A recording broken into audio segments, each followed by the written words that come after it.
Okay, fun one here on Sunday. We got Creighton on the road against Nebraska. You might be wondering, why am I saying this is fun? Well, one, because I love Creighton. They're my Creighton. I love these guys. Two, because I love Nebraska. Keisei Tominaga is really fun. And three, because Nebraska beat Creighton last year. The same Creighton that was a phantom foul call away from a Final Four appearance and away from a game where they would have been favored in that game against Florida Atlantic with a chance to go to the national title game. Brian Rauf from Heat Check CBB is with me today.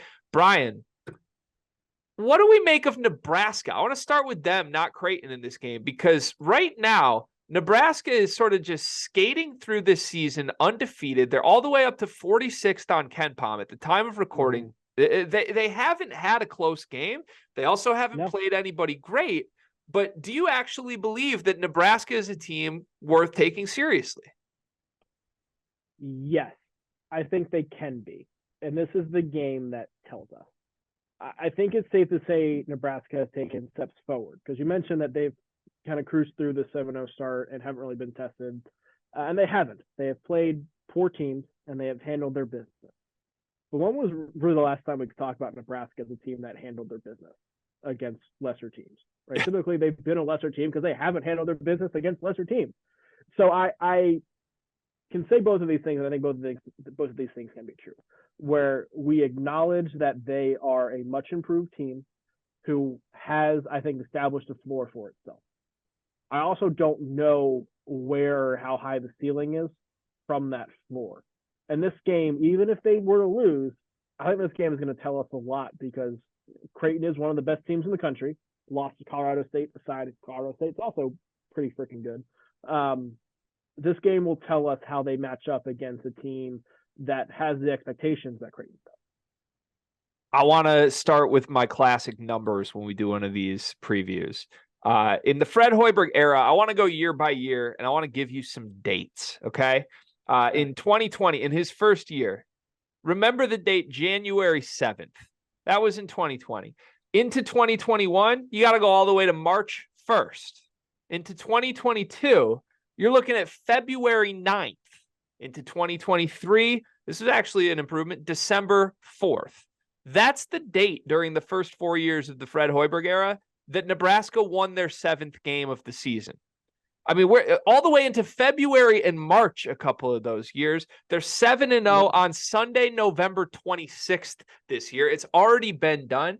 This is the most impressive start by far that Hoiberg's had in his tenure. And I can tell you, man, we were in Lincoln last year. They hosted Purdue. And look, this year's roster is totally different. Guys are gone. Guys are in. Tominaga's still there. But there was a level of belief and a level of substance to the Nebraska basketball program last year that I witnessed firsthand. They took Purdue to overtime in that game. And I'll be honest, I don't feel like anybody that was in the building was that surprised with it. Like, it was kind of like, oh, we've got this opportunity. We've got some talent. We like what Hoiberg's doing. And I think you're right. I think he made strides with the changes he made, the guys he brought in. Mast has been incredible. Bryce Williams, certainly a guy who can win you games. I think they have vets. I think they have productive vets. And I think the pressure is off Tominaga in a sense, where last year at the end of the year especially, it was like, can he shoot us to a win or not?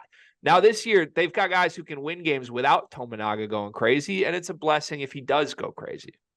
Yeah, I think you'd still prefer him to go crazy, right? But it is not – defenses have to respect something else, right? You have 4 guys who are averaging over 14.5 points a game.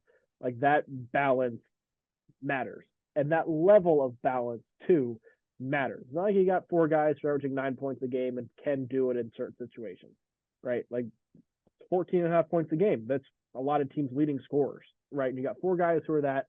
The depth behind them has been solid, has not been great. Again, lesser competition. But if we're grading on the Nebraska basketball scale, like, this is the best team that they've had. They check more boxes than they've had. The question is, in each of those boxes, is it at a level where we can reset expectations for this program? Right? I think it's safe to say that they're not going to finish in the base in the Big Ten. They can compete in a way that Northwestern could at one point, aside from their NCAA tournament years, right? Can they make them jump up and be middle of the Big Ten and compete for an NCAA tournament bid? Like, that was probably blasphemous a month ago. Now it's a real thing, and how they play in this game, I think, can make that statement of whether we need to reset those expectations for Nebraska ball or not. Yeah, Calling them Nebraska ball. I love that, by the way. They use that. I love it. It has now become part of my vernacular, and I have to catch myself, but it's Nebraska ball. dude, it's so good. And they I want to give them credit too. The merch at Nebraska is top tier compared to a lot of other programs I went to. Okay. Cough, cough. Indiana, you had nothing. But they've got like all this throwback stuff. They bring the script out. It's like a very unique handwritten script. I love everything about the vibes of Nebraska's as an aesthetically pleasing program right now. So on the Creighton side of things here, we are recording this a little behind the curtains for you folks. We are recording this before Creighton's game against Oklahoma State. That tips off in a couple hours here on Thursday.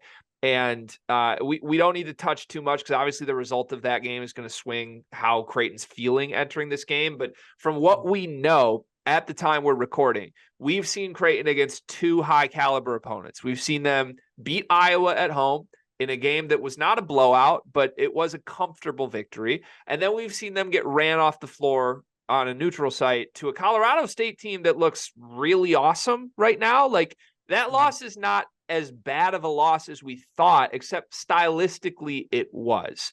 So Nebraska, to me, on paper, not the caliber of either Iowa or Colorado State, but true road game. Second true road game in 4 days for Creighton after going from Stillwater to Lincoln.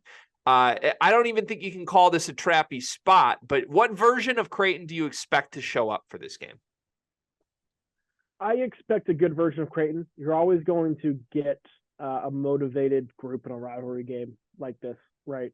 You mentioned the Iowa and Colorado State games, and I think those are the major points of emphasis for this team. Start of the Iowa game, I think Iowa led it at halftime, or at least kept things very close. But if I remember correctly, they were leading at halftime. Ryan Kalkbrenner dealt with foul trouble in the first half. He comes back second half. Creighton starts the half on a huge run, handles the game from there. Colorado State famously does not really have a big guy on their roster and plays in a way that eliminates a true center, essentially. And I think that threw Creighton into a tizzy because Kalkbrenner could not be as effective, particularly defensively, as he typically is, and as Creighton needs him to be. They're still at a point where they need Kalkbrenner to be one of the two best players on the court. I think you can argue that Shireman can pass him sometimes with the way that he plays at times. But they need Kalkbrenner to be one of the two best players on the court for them to be that Elite Eight, Final Four, second weekend type of team that we know Creighton can be, right? If Nebraska can take him out of this game, I think that raises the questions for Creighton. This needs to be a proving ground for Baylor Shireman. It needs to be a proving ground for Stephen Ashworth and some of those other guys to see if they can pull their weight. Because talent-wise, they are better than Nebraska. Even if Kalkbrenner gets in foul trouble, they are better than Nebraska. But Nebraska has also proven that they can be a test, right? So this is, again, I think a proving ground for Creighton, where it's around the same time where Creighton struggled last year, too, early December when they went on, I think it was a 6-game losing streak. But they kind of need to prove that they are who we think they are outside of Kalkbrenner. 100%. Yeah, I think for me, the recipe to beating Creighton at this point in the season, what I believe to be true, is you have to either force or get lucky that one of their big three has a really off night. Because I don't want to call Creighton one-dimensional because it makes no sense to call a team one-dimensional when they have three guys.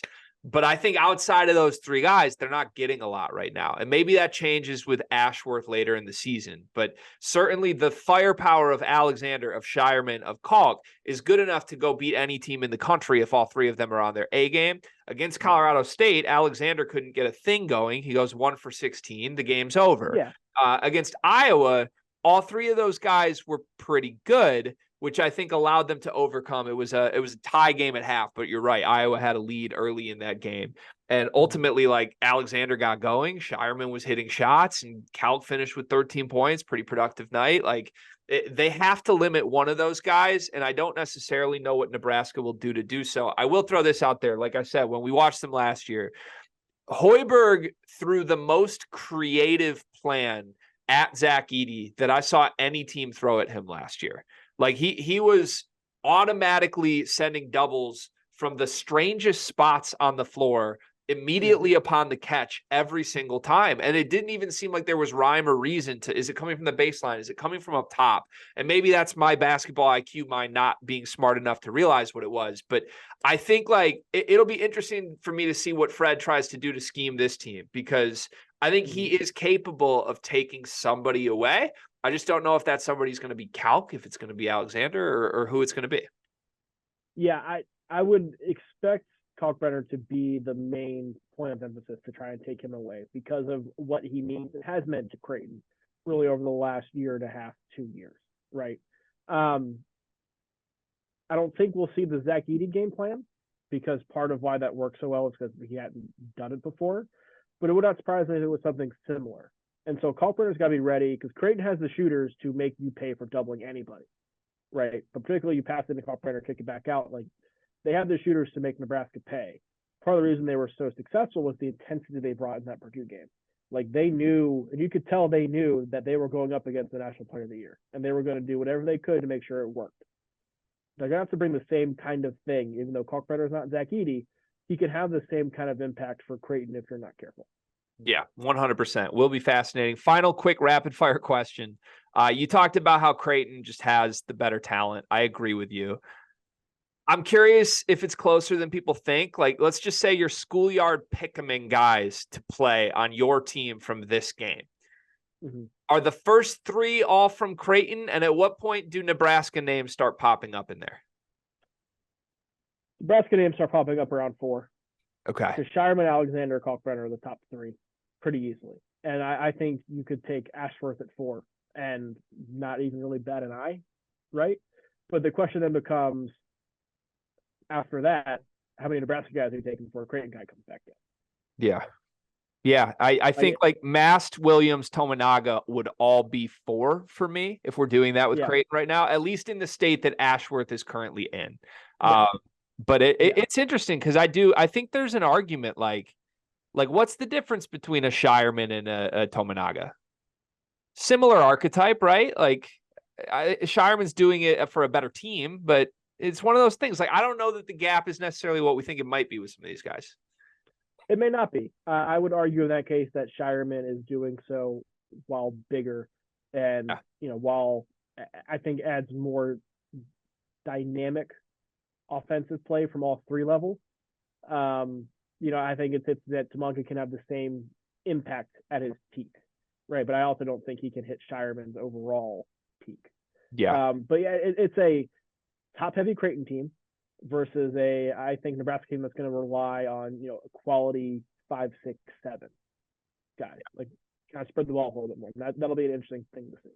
I can't wait to see the betting line for this game. KenPom has it as a 1-point spread, and if it's anything like that, there's no way I'm not going to get trapped into picking Creighton to win this game. So we'll see. It should be a really fun one. Good luck to both sides. We will be here to recap it as soon as that game is over as well. Stay tuned for that on the Sleepers Media YouTube channel.